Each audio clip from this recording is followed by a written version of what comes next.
놀라지 마십시오. 다 예측을 해야 됩니다. 하늘에 구름이 쭉 끼었습니다. 그러다가 비가 오네요. 구름이 끼었더니 비가 오는구나. 당연하네. 이렇게 생각해야지. 왜 갑자기 비가 오지? 이렇게 놀라면 안 되는 거하고 똑같은 있습니다. 고혈압이나 당뇨 있을 때는 이런 병, 그러니까 중풍, 심장병, 신장, 만성신부전, 망막증, 그리고 이 당뇨발 이런 것들이 잘 온다 하면서 꼭 예측을 해야 됩니다. 이거에 공통되는 병이 혈관 이상. 그러므로 혈관 관리를 잘 해야 됩니다. 그래서 오늘 제가 혈관에 대해서 얘기를 좀 할까 싶습니다. 한국 사람들이 어떤 병으로 많이 죽는가 봤더니 암. 그래서 무섭죠. 암이 이렇게 이제 무서우나 사람들이 암에 대해서 많은 관심을 가지고 병도 드리고 어떤 대책을 세웁니다. 여러분들도 아마 암 대책을 세워 놓으실 수 싶은데요. 보험 넣어 놨을 거고 2년 혹은 1년 만에 한 번씩 건강검진을 해서 초기에 발견해서 좀 고생은 되지만은 죽으면 면해야 되겠다 이렇게 생각을 하실 겁니다. 암이 무섭습니다. 우리나라 하루에 거의 한 200명 가까이 사망합니다. 그러니까 1년에 한 7만 5천 명이 암으로 사망을 합니다. 무섭습니다. 그리고 두 번째로 많이 사망하는 원인이 중풍입니다. 그래서 이 중풍에 대해서 관심을 많이 가져야 됩니다. 중풍이 생기면 그 후로 생기는 또 3차적인 병이 많습니다. 그 중에 하나가 치매, 파킨슨병 이런 병들이 중풍이 있은 다음에 잘 생깁니다. 그러므로 이 중풍에 대해서 관심을 많이 가져야 되는데 중풍은 점점 늘어나는 추세에 있습니다. 세 번째 많이 사망하는 원인이 심장병입니다. 심장마비입니다. 다섯 번째가 당뇨병입니다. 자세히 보면은 암, 음식과 굉장히 관계가 많습니다. 그래서 내일 아침에, 내일 오전에는 암과 음식 관계, 암의 식이요법에 대해서 제가 강연을 하겠습니다. 그리고 이 중풍, 심장병, 당뇨병은 전부 음식하고 아주 밀접한 관계가 있습니다. 중풍 후보자, 심장병 후보자, 이 당뇨병을 가진 분들이 여기 와서 불과 한 12일 만에 그런 병들을 대부분 다 고쳐 나가고 있지 않습니까? 단지 음식만 바꾸는 데서 그렇습니다. 이 가만 보면은 가장 많이 사망하는 원인 5가지 중에 4가지가 전부 음식하고 아주 밀접한 경우가 있습니다. 저는 자살도 꽤 연관이 있다고 생각을 합니다. 음식을 바꾸면 우울증이 많이 줄어듭니다. 그리고 사는 것이 굉장히 좀 낙천적이 되고 사람이 순해지고 공격성이 줄어들고 그래서 자살 문제도 저는 많이 줄어들 것으로 그렇게 이제 생각을 합니다. 동맥 이상이라는 얘기가 있는데요. 동맥 이상은 다른 말로 동맥경화증이라는 말입니다. 동맥은 저 너무 시끄럽게 해서 미안합니다. 네, 동맥경화증. 이 아이의 그 사연이 있습니다. 사연이 있는데 아까 잠시 얘기를 했는데 제가 한 번 더 소개를 하고 싶네요. 결혼하고 2년 됐는데 아이가 없어서 여기 와서 그때 조금 비판했죠. 여기 와서 현미채식을 하고 프로그램을 하고 바로 아기가 생겼습니다. 그래서 아이의 아까 태명이 채명이 채식으로 그렇게 붙였습니다. 붙이고 지금 전체 안 나와서 이제 우유를 먹였습니다만은 지금 우유를 시작하는 단계인데 완전 현미로 고기 생선 계란 우유 전혀 안 주고 그렇게 합니다. 근데 걱정이 좀 있습니다. 주에서 자꾸 애는 고기를 먹어야 된다. 그렇지 않으면 애기가 제대로 안 큰다 하는 걱정을 해서 제가 그런 얘기를 좀 했습니다. 저는 채식 육아에 대해서 관심을 많이 가지고 있습니다. 과거에는 애를 5, 6명 낳았잖아요. 제 형제는 이제 6남매인데 그래서 과거에는 그냥 엄마가 애를 낳아놓으면 저대로 컸습니다. 근데 요즘은 크게 두지 않고 요즘은 키웁니다. 원래 사람은 키우는 게 아니고 큰다고 생각을 합니다. 낳든 이러나 저러나 하나 혹은 둘을 낳아가지고 굉장히 정성스럽게 키웁니다. 어떻게 하는지 잘 키우기 위해서 그러기 위해서 아이에게 좋은 음식을 먹이려고 생각하다 보니까 먹어줬다 하니까 자꾸 이제 그걸 사주고 그렇게 하는데 그렇게 하면 아기에 자꾸 이제 병이 생기고 그렇죠. 이 얘기 나온 김에 조금 더 합시다만은 과거에는 한 집에 5명, 6명씩 애를 낳았습니다.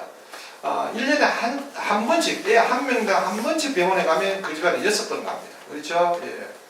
그래서 병원에 수지가 많죠. 소아과병원 수지가 많습니다. 1년에 한 집안에서 6번 하니까 지금은 한 집안에 한 명, 뭐 하나에 2명입니다. 얘가 1년에 한 번만 병원에 가면은 1년에 그 집에는 한 번 아니면 2번 병원에 갑니다. 그럼 사과병원이 망하겠죠. 옛날보다 의사가 훨씬 더 많아졌는데. 근데 사과병원 망했다는 얘기 별로 없죠? 네. 다 잘 됩니다. 왜냐하면 한 명이 1년에 5번, 6번 가니까. 그러니까 이제 수지가 맞죠. 어린아이는 태어난 지 얼마 안 돼서 아직 신품을 고장이 날 시기가 아닌데도 불구하고 자꾸 병원에 들어가는 겁니다. 여러분들은 전자제품 사보셨잖아요. 사서 뭐 1, 2년 됐는데 자꾸 고장이 납니까? 한 10년쯤 쓰면은 잔고장이 나는 게 이치인데 사람은 한 100년 삽니다. 그러니까 10살 이내 같으면 10분의 1밖에 안 살아는 겁니다. 그 10년 쓰는 가전제품에 1년밖에 안 되는 거하고 같습니다. 근데 자꾸 잔고장이 생긴다는 말은 뭔가 잘못 썼다는 뜻입니다. 예. 아이의 사연이 그렇습니다. 제 얘기를 듣고 완전 현미채식으로 아이 키우는 집이 꽤 있습니다. 예, 아주 재밌습니다. 예, 동맥이상이라고 하면서 동맥경화증을 말하는데 동맥경화증이 있으면은 그 다음에 혈관이 막히거나 그걸 경색이라고 혈관이 터지거나 그걸 출혈을 한다. 이런 병이 생깁니다. 머리에 터지면 어떻게 되겠습니까? 심장이 혈관에 막히면 어떻게 돼요? 예, 눈에 막히면 아주 심각한 문제들이 생기면 혈관 관리, 동맥 관리는 굉장히 중요합니다. 예. 동맥경화증이라 하는 것은 혈관에 기름때가 끼어서 좁아지는 현상, 이것을 동맥경화증이라 합니다. 그러므로 왜 혈관에 기름때가 끼는가? 기름때의 성분이 뭔가? 어떻게 하면 기름때를 안 끼게 하고 이미 끼었다면 이게 어떻게 하면 벗겨지게 할 것인가 하는 데 관심을 가지셔야 됩니다. 경색과 출혈, 경색이라는 것은 혈관이 좁아졌다가 거기에 피떡이 생깁니다. 좁아지면 피는 끈끈합니다. 넓으면은 아무리 피가 끈끈해도 그냥 이렇게 지나가는데 좁아져 있으면 피가 엉길 가능성이 훨씬 높아지죠. 그래 엉겨버리면 혈관이 딱 막혀버립니다. 그걸 경색이라 하는데 머리에 막히면 뇌경색, 심장에 막히면 심근경색, 콩팥에 막히면 만성신부전, 눈에 막히면 망막증, 발에 막히면 당뇨발 이렇게 이제 부릅니다. 출혈이라는 건 왜 생기는가 하면 동맥이 좁아집니다. 좁아지면 우리 몸은 피를 더 많이 받기 위해서 좁아지면 좁아진 그 뒤에 부분에는 피가 적게 갑니다. 적게 가면 우리 몸은 굉장히 지혜로워서 여기에 피가 적게 옵니다. 그러면 어떻게 하면 피가 많이 가겠느냐? 혈압을 올려주십시오. 이래서 몸이 일부러 혈압을 올리는 겁니다. 그래서 그게 고혈압이 되는 겁니다. 고혈압은 몸에 동맥이 일부 좁아져 있다 하는 증거입니다. 눈에는 안 보이지만 그게 확실한 증거입니다. 그러므로 좁아져 있는데 혈압이 안 올라가면 오히려 해롭습니다. 혈압이 올라가는 것은 주인이 잘 모르고 있어서 그렇지 혈관이 좁아져 있어서 오히려 혈압이 올라가는 것이 훨씬 나은 현상입니다. 혈압이 올라가다가 심하면 터집니다. 우리 사람 몸은 혈관이 터질 때까지 혈압을 올립니다. 어떻게 보면 몸이 굉장히 멍청하잖아요. 멍청한 것이 아니고 이렇게 혈압을 올렸어도 나는 피를 받아야 되겠다는 강한 의지가 거기 있다는 것입니다. 그러므로 약을 써서 혈압을 내리는 것은 혈관을 안 넓히고 혈압을 내리는 것은 아주 어리석은 현상입니다.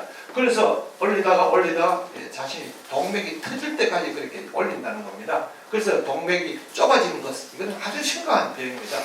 동맥경화증이 있으면 고혈압이 생깁니다. 그 외에 중풍, 뇌경색, 뇌출혈, 치매, 파킨슨병 이런 많은 병들이 생깁니다. 발기부전이요, 상당히 심각합니다. 요즘 뭐 발기부전 치료약 비아그라가 완전 날개도 친 듯이 팔린다고 하네요. 그리고 밀수품 중에서도 과거에는 비아그라가 저 밑에 순서에 있었는데 요즘 3번째로 밀수가 많이 된다고 합니다. 그럴 정도로 발기장애 문제는 굉장히 심각합니다. 근데 이건 해보면 한 달 정도 되면 발기장애는 아주 쉽게 없어지고 그렇습니다. 여하튼 동맥경화증이 있으면 고혈압뿐만 아니라 많은 병들 이거 한번 생겨보십시오. 완전히 본인도 굉장히 힘들지만은 가족들이 굉장히 힘들고 돈은 돈대로 다 들고 몸은 낫지 않고 이런 이제 병입니다. 그러면 동맥 관리하는 것이 굉장히 중요합니다. 동맥경화증 특징이 뭐냐 하면 어릴 때부터 생기기 시작합니다. 동맥경화증 언제부터 생긴다고 힐링 스테이에서 제가 강의를 했죠. 몇 살이었죠? 한국에는 10살 때쯤부터, 미국에는 한 3살 때쯤부터 동맥경화증이 생긴대서 여러분들 손자, 손녀들이 벌써 생기고 초등학교 학생들이 벌써 동맥경화증이 시작되고 있다는